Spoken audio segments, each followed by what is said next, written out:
नमस्कार दोस्तों, wealth sky के एक और नए इंटरेस्टिंग वीडियो में आप सभी लोगों का स्वागत है। मेरा नाम है सुधीर और बात करेंगे इस वीडियो में हम निफ्टी एंड बैंक निफ्टी के बारे में। दोनों के चार्ट को अंडरस्टैंड करेंगे, समझने की कोशिश करेंगे। यहाँ पे जो बैंक निफ्टी में एक ब्रेकआउट सस्टेन हुआ है, तो क्या यहाँ से बैंक निफ्टी दोबारा से 44,000 के ऊपर निकलेगा या फिर यहाँ पे दोबारा से यहाँ पे प्रॉफिट बुकिंग देखने को मिलेगी। तो जल्दी से इस वीडियो को स्टार्ट करते हैं।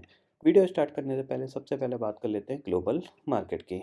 ग्लोबल मार्केट के अगर करेंटली फ्यूचर्स देखोगे तो थोड़े से नेगेटिव दिख रहे हैं। यहाँ पे डाउ फ्यूचर करीब 49 पॉइंट नेगेटिव है, नैस्डैक फ्यूचर करीब 21 पॉइंट नेगेटिव है। कह सकते हैं कंसोलिडेशन कर रहे हैं। जो रिकवरी हमें देखने को मिली थी करीब 4% की, वो रिकवरी के बाद अभी ये कंसोलिडेशन कर रहे हैं। अब इसके बाद कंसोलिडेशन के बाद हमें देखना पड़ेगा कि क्या ये ऊपर मूव करेंगे या फिर दोबारा से नीचे की तरफ मूव करेंगे। अब देखो यहाँ पे एक चीज़ समझना।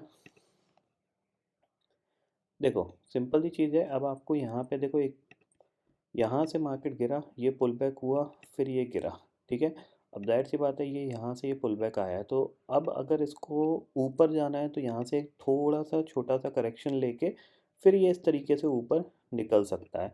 ठीक है ना। तो ये पॉइंट आपको ध्यान में रखना है कि यहाँ से एक छोटा सा करेक्शन आ सकता है। वो छोटा करेक्शन कहाँ तक आना चाहिए? अराउंड 33,500 तक। इससे ज़्यादा नहीं आना चाहिए, क्योंकि इससे ज़्यादा आएगा तो फिर कह सकते हैं जो ट्रेंड नेगेटिव है वो अभी भी सस्टेन्ड है। तो ये पॉइंट आपको ध्यान में रखना है। यहाँ से ये यू करके ब्रेकआउट दे देगा, थोड़े से चांसेस कम दिख रहे हैं। ठीक है। तो एक पॉइंट आपको ध्यान में रखना है, यहाँ से एक करेक्शन पेंडिंग है और आ सकता है ये कभी भी। ये पॉइंट क्लियरली समझ लीजिए। ठीक है। कल है बैंक निफ्टी की एक्सपायरी। अगर हम आज का ऑप्शन चेन डाटा देखें निफ्टी के लिए, तो इसमें हमें दिख रहा है कि 19,400 की जो कॉल है वहाँ पे करीब 71 लाख का ओपन इंटरेस्ट है, पुट पे 69 लाख का ओपन इंटरेस्ट दिख रहा है। यानी स्मार्ट लोग 19,400 का शॉर्ट स्ट्रैडल बेच के कामकाज कर रहे हैं। उनको लगता है कि इसी के आसपास निफ्टी घूमेगा, क्योंकि कल बैंक निफ्टी की एक्सपायरी है, परसों निफ्टी की एक्सपायरी है, तो चांसेस वेरी हाई कि इसी के आसपास ये मूवमेंट कर सकता है। ठीक है। अब चार्ट पे चलते हैं, चार्ट को अंडरस्टैंड करते हैं। तो देखो 15 मिनट टाइम फ्रेम में हम चल रहे हैं। ठीक है।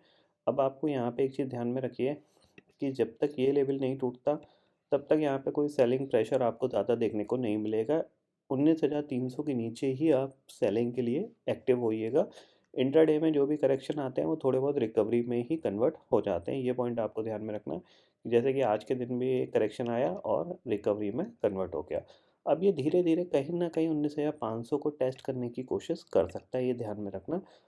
इसके ऊपर क्लोज देगा, फिलहाल चांसेस थोड़े से कम दिख रहे हैं, बट इसको ये ज़रूर टेस्ट करने की कोशिश करेगा 19,500 या फिर 19,555। ये जो लेवल है ये बेसिकली बहुत ही स्ट्रॉन्ग रेजिस्टेंस लेवल है।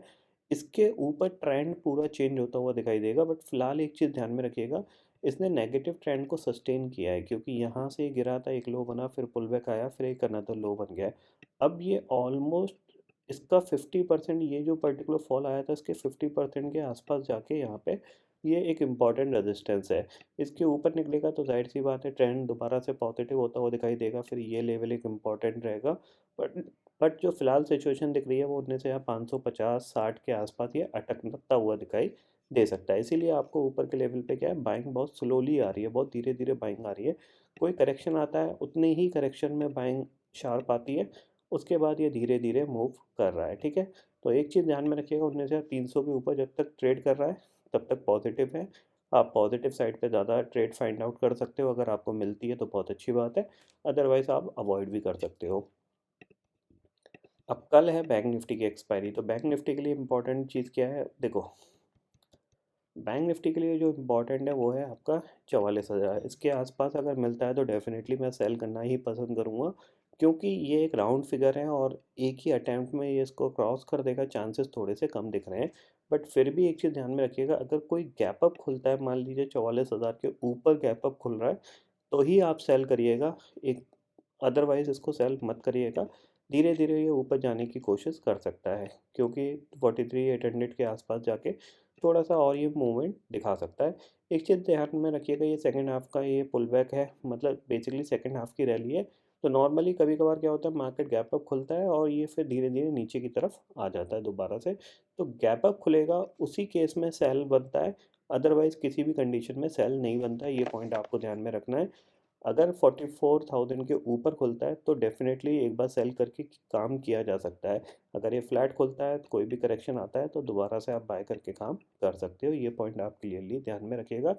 एक्सपायरी अगर एक्सपेक्टेशंस करा जाए तो 43,700 के आसपास होनी चाहिए, क्योंकि इसी के आसपास इसने ज़्यादातर टाइम पास किया था, तो हो सकता है ये गैप अप खुलने के बाद थोड़ा बहुत करेक्शन दिखा सकता है। अगर गैप अप खुलता है और अगर गैप डाउन खुलता है तो फिर थोड़ा बहुत यहाँ पे दोबारा से बाइंग हमें देखने को मिल सकती है। ये पॉइंट आपको ध्यान में रखना है, ठीक है। ग्लोबल मार्केट की सिचुएशन मैं ऑलरेडी आपको बता चुका हूँ। करेंटली ऑलमोस्ट कंसोलिडेशन कर रहे हैं, तो हम इसको ये नहीं बोल सकते नेगेटिव है या पॉजिटिव है। बट फिलहाल जो सिचुएशन दिख रही है 1-2 दिन मार्केट की कंसोलिडेशन की ज़्यादा दिख रही है ग्लोबल मार्केट में, तो उसके हिसाब से हम थोड़ा सा पॉजिटिव साइड पे ही रिएक्ट करते हुए दिखाई देंगे, ठीक है। तो आई होप दोस्तों ये पर्टिकुलर डाटा आपको समझ में आ गया होगा। दोस्तों फिलहाल इस वीडियो में इतना ही है।